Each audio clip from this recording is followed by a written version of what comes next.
এখন আমরা রাজনীতি করছি, কিন্তু জামাত ইসলামের কি নিবন্ধন আছে, প্রতীক আছে?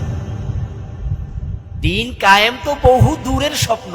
যদি নির্বাচন ঘোষণা করে যে আমরা তো বলছি নির্বাচন দিয়ে দেন দিয়ে দেন দিয়ে দেন, বিএনপি তো খুব তাড়াহুড়া করছে, জামাত ইসলামীও মাঝে মাঝে বলে যে হ্যাঁ নির্বাচনটা সংস্কার সেরে দিয়ে দেন, মানে আমরা নির্বাচন চাচ্ছি। নির্বাচন দিলে আপনাদের মার্কা কি, প্রতীক কি? আমাদের তো পরিচয়ই নাই, পরিচয়হীন অবস্থায় আছে।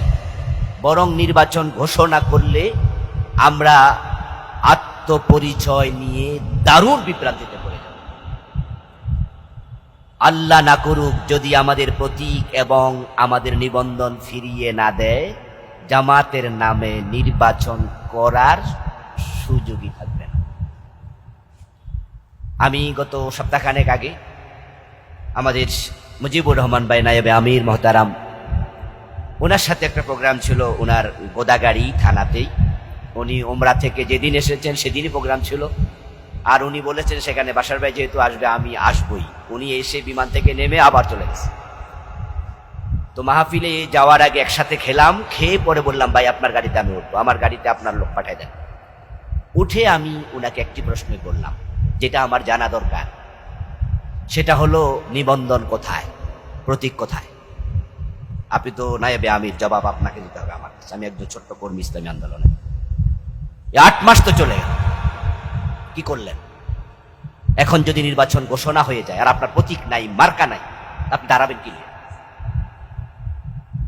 উনি বললেন যে আসলে ওরা আমাদেরকে দিবে দিবে বলে বলে আমাদেরকে ওরা দিচ্ছে না। এক পর্যায়ে তো আমাদের মোহতারাম আমিরে জামাত আজহার ভাইয়ের মুক্তিকে কেন্দ্র করে তিনি রাগ করে বলেই ফেললেন যে আমি স্বেচ্ছায় কারাবরণ করতে চাই। পরবর্তীতে ডক্টর ইউনূসের বাসভবন ঘেরাওয়ের কথা হল। পরে ডক্টর ইউনূস বললেন যে আমাদেরকে ডেকে নিয়ে, আমি দেখছি আপনারা একটু ধৈর্য ধরেন। তাহলে আমরা ধৈর্যের উপরে আছি। এখন অবস্থা ভালো নয়, দিন কায়েম হয়ে গেছে, ভাবার কোনো কারণ নেই। বরং এই দেশে দিন কায়েম করা মিশরের ইখওয়ানের চেয়ে সহজ হবে না। আমাদের একটু উত্থান দেখেই তো ইন্ডিয়া পাগল হয়ে গেছে।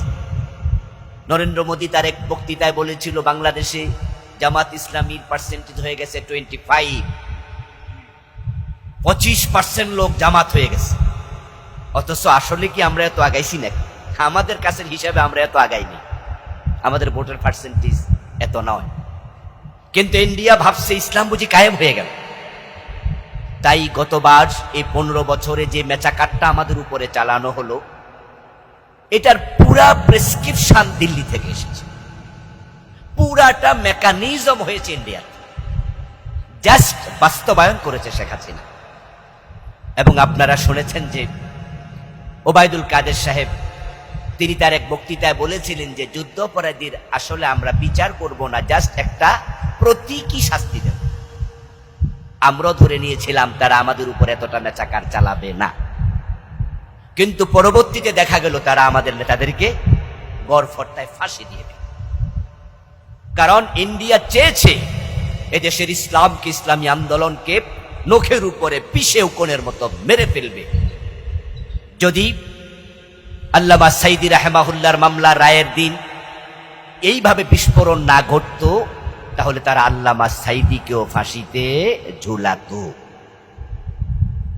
বাংলাদেশের চারদিকে যেহেতু ইন্ডিয়ার জলভূমি এবং স্থলভূমি বেষ্টিত, একদিকে মায়ানমার, এর মানে হচ্ছে আমরা শত্রু রাষ্ট্র কর্তৃক একবারে পরিবেষ্টিত। এজন্য দেশের ইসলামের উত্থান তারা কখনোই চাইবে না। কিন্তু আমরা হতাশ নই। এর কারণ এই দেশের সবচেয়ে বড় শক্তি হচ্ছে 18 কোটি মুসলিম।